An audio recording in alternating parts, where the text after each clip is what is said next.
የመጀመሪያ ናታኩ የመጀመሪያ ማለት ማን ነው የመጀመሪያሽ? በጣም ነው የምወደው። የመጀመሪያ ነው ፍቅረኛዬ። ሆነቷት ምን ማለት ምንም እየገባኝ አይደለም። ድምፄን ስትሰማ እኮ ስልኩን ዘጋችብኝ።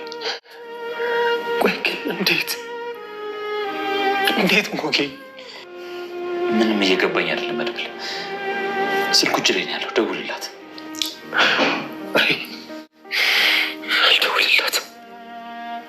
አልደውልላትም። መሄድ አለብኝ። ወዴት? ሞጌ ወደ መቃብር መሄድ አለብኝ። እየሰማኝ እንደሆነ አውቃለሁ። እሷ መስሎኝ ነው አይደለም? ትሰማኛለህ? ማን እንደሆንክ አገኘሃለሁ። ጥፍሯን አንድ በአንድ እየነቀልኩኝ ስጠይቃት ያኔ ሳትወድ በግድ ትናገራለች። ይኸውልህ ማን እንደሆንክ ያወቅኩኝ ቀን ግን እኔን አያድርገኝ። እየሰማኝ ነው? ከኔ ከአክሊሉ የትም አታመልጥ። ስልኩ በእጁ ገብቷል። ችግር የለውም ትለኛለህ እንዴ? መድብል ምን ሆነሃል እንዴ? ይኸውልህ ሞጌ፣ የኔዋ ሰገን የመጨረሻ ከሆነች እመነኝ፣ ቆዳዋን በጋለ ቢላዋ ቢገፋት እንኳን አትናገር። አንተ ትቀልዳለህ መድብል እንዴ? የሞት ሰው ከመቼ ወዲህ ነው የሚነሳው? ይኸውልህ እቺ ሰገን አይደለችም፣ ስለዚህ ትናገራለች።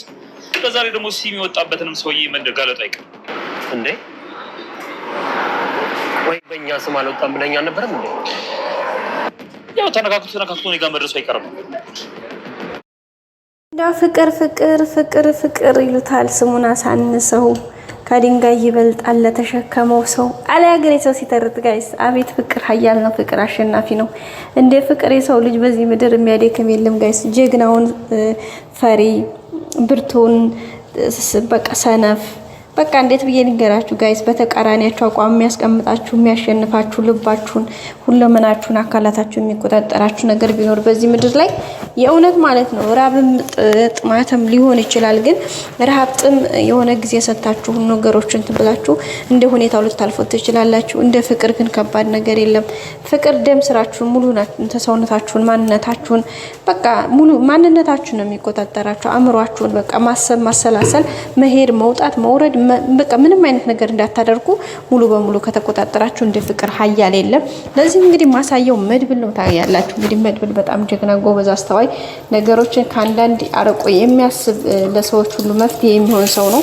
በጣም በሚገርም ሁኔታ እንግዲህ በሚወዳት በሚያፈቅራት ልጅ ብዙ ነገር ደርሶበት እንግዲህ ሳይገላት ገለሃታል። ያችን አብረው ከስንት ከ10 ዓመታት በፊት አብረው ብዙ ተስፋዎችን ያለመችውን ብዙ አላማዎችን ብዙ ስኬቶችን ብዙ የፍቅር ህይወቶችን አብራው ስታስብ ስታልም የነበረችውን ያችን የሚወዳትን ውድ ፍቅረኛውን እንግዲህ እሷን እንትን ያለበት ሰዓት ነበረ። ካጣትም እንግዲህ ረጅም ሰዓታትን አስቆጥሯል። ገለሃታል ተብሎ ኦፍ ኮርስ አወሱም ደግሞ እንደገደላት አምኖ ምክንያቱም በሰዓቱ የተደረገው የተሰራው ሴራ ስላልገባው ስላልተረዳ በሰዓቱ እሱ በማያውቀው መልኩ በራሳቸው መንገድ ድራማቲክ ህይወትን ሰርተው በእንተም በሰሩት መንገድ እንግዲህ እና አክሊሉና ግብረ አበሮቻቸው እሱን እዚህ ወጥመር ለማስገባት ነው ብለዋል ማለት ነው። እሱም እንግዲህ ይሄን ነገር ስላላወቀ በሰዓቱ ሞታለች በቃ ተነሲል ሲባል ያው ምንም ማድረግ ስላልቻለ ሄደ። ከዛም ወደ እስር ቤት እንዲወረወር ካስደረጉት በኋላ 10 ዓመታትን እንግዲህ በግድያ ወንጀል ተጠርጥሮ ለዛውም ደግሞ አዎ ገድያታለሁ ብሎ ባመነው መሰረት ያንን ሁሉ ዓመታት የስር እንትኑን ተቀብሎ ህግ የሰጠውን እንትን ተቀብሎ ግዳጁን ፈጽሞ እንግዲህ ወደ ቤቱ ከተመለሰ እንደሚታወቀው በቅርብ ጊዜ ነው።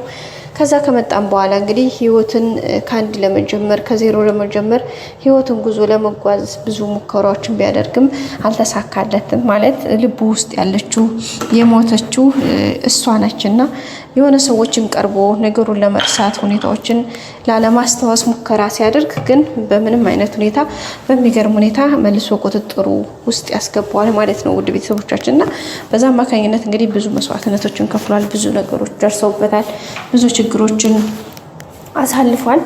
አሁን ደግሞ እንግዲህ ትዝ ባላለው በማያውቀው መልኩ ጓደኛውን ሞገስን ለማገዝ እንግዲህ ወደዚህ ቤት ከመጣ በኋላ ሞገስ ያው ይሄ ቤቱ የሞገስ ነው። ይሄም በጉልበታቸው እና አክሊሉና ካሌብ ሞሲሳ እንዲሁም ግብረ አበሮቻቸው በራሳቸው መንገድ ማድረግ በፈለጉት መልኩ ያደረጉትና የሞገስን ሀብት ንብረት እንግዲህ ቀምተውት ነው ይሄን ነገር ያደረጉትና ከዛ በኋላ ይሄን ነገር የራሱን ንብረት ለማስመለስ በራሱ ቤት ተከራይ ሆኖ ገብቷል። ሞገስ በገባበትም አጋጣሚ እንግዲህ የራሱን መረጃ ለማግኘት አንዳንድ ፋይሎችን ከአክሊሉ ማምጣት ስላለበት ያን ነገር ለማድረግ በገባበት አጋጣሚ ሌላ ድምጽ ይሰማሉ። አንደኛ የመጀመሪያ እንደ ተከራይ ሆኖ ውስጥ እጅ ላይ ሲሆኑ ሁሌም የሰገን ድምጽ ሁሌም ይሰማቸው ነበረ።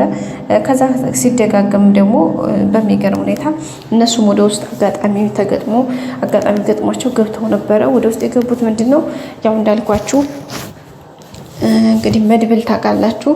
መድብል ያው ለሞገስ ጓደኛው ነው እንጂ እዚህ ጋር ምንም የሚያውቀው ጉዳይ የለውም።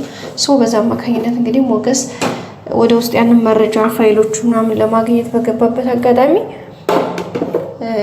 ገብቶ ያን ነገር ለማውጣት በሄደበት ታይም ላይ ልጅቷን ወይም ደግሞ ሰገንን አገኛት ማለት ነው። ውድ ቤተሰቦቻችን ሰገንን ካገኛት በኋላ ነው እንግዲህ ነገርዮሹ ጉዞ የጀመረው። ከዛ በኋላ ሄዶ ነገሩን ለማስተካከል እሷን ለማስመለጥ ሙከራ አድርገው ነበር። እነሱ ሲገቡ የመጀመሪያ ሞገስና መርዞ ድላላው ከገቡ በኋላ ልጅቷን ወጣለች ማለት ነው። እነሱ ሲገቡ ያው እሷ አመለጠች ወጣች።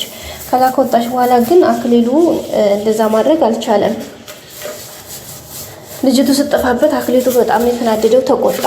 ማን እንዳስመለጣትም ስላላወቀ በሰዓቱ ሞገስና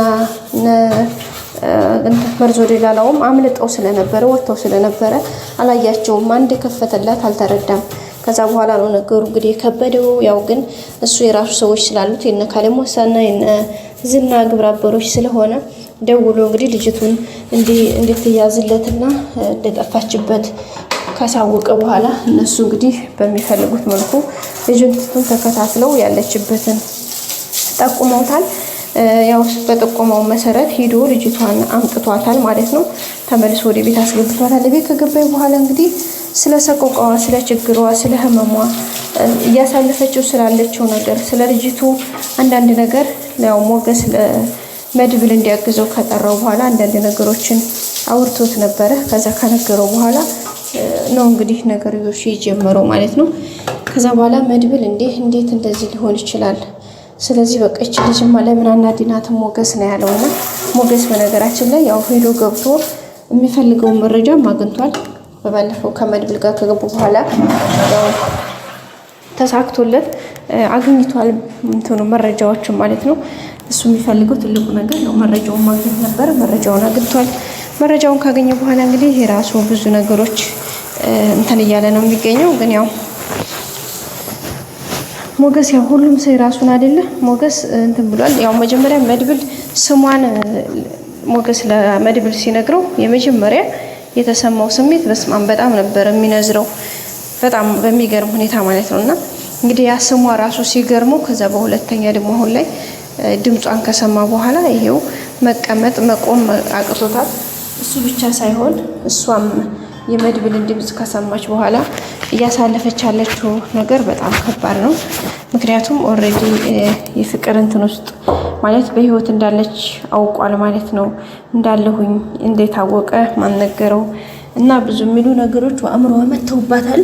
ስለዚህ እስካሁን መሞት አለብኝ ብላ በራሷ ላይ ስትወስን የነበረችው ሰገን አሁን ግን ላለመሞትና ነገ ሌላ ቀን ነው የሚለው ተስፋ ጭላንጭል እየታያት ነው የሚገኘው። እሱም እንግዲህ መድብል እንኳን አይደለም ለሷ ለሌላ ሰው ይተርፋል። ስለዚህ እንግዲህ በቅርቡ እንደሚያስወጣት ምንም ጥርጥር የለውም፣ እንደሚሳካለት ተስፋ እናደርጋለን። ያው ብዙ ቻሌንጆች ሊኖሩ ይችላሉ። አሁን ደግሞ በጣም ከባድ የሚያደርገው አክሊሉ ሰገንን ማነው ስልክ የሰጠሽ ብሎ ስጠይቃት እንግዲህ ያው በስካር መልኩ እንድትናገር አድርጓታል። በዛም እንግዲህ የመጀመሪያ ፍቅረኛ የምወደው ውዱ ባለቤቴ ነው ብላ ነግረዋለች። እሱ ደግሞ ሌላ ትኩሳት ሆኖበታል። እንግዲህ አክሊሉ በጣም ነው የደነገጠው። ጭራሽ አልጠበቀም ነበረ። ማን ነው በህይወት መኖሯን ያወቀው? ማን ነው ሊረዳት የሞከረው? እያለ እንግዲህ ራሱ በጣም በትልቅ ጥያቄ ውስጥ መስቀለኛ ውስጥ እንዳያስገባ እሷ ደግሞ ይሄን ነገር ነግረዋለች ማለት ነው። ይሄን ደግሞ ሲሰማ የሌለ ድንጋጤ ውስጥ ነው የገባው። ያው እንግዲህ አሳልፎ ለነ ካሌብ ሞሲሳ ጋር ነው የሚሰጠው። እዛም እነሱ ለብቻ እየፈለጉት ነው። በቀጣይ ዞሮ ሁሉም ነገር እንደሚስተካከል ተስፋ እናደርጋለን። ላይክ፣ ሼር፣ ሰብስክራይብ ማድረግ አይረሳ። ወዳችኋለሁ። ባይ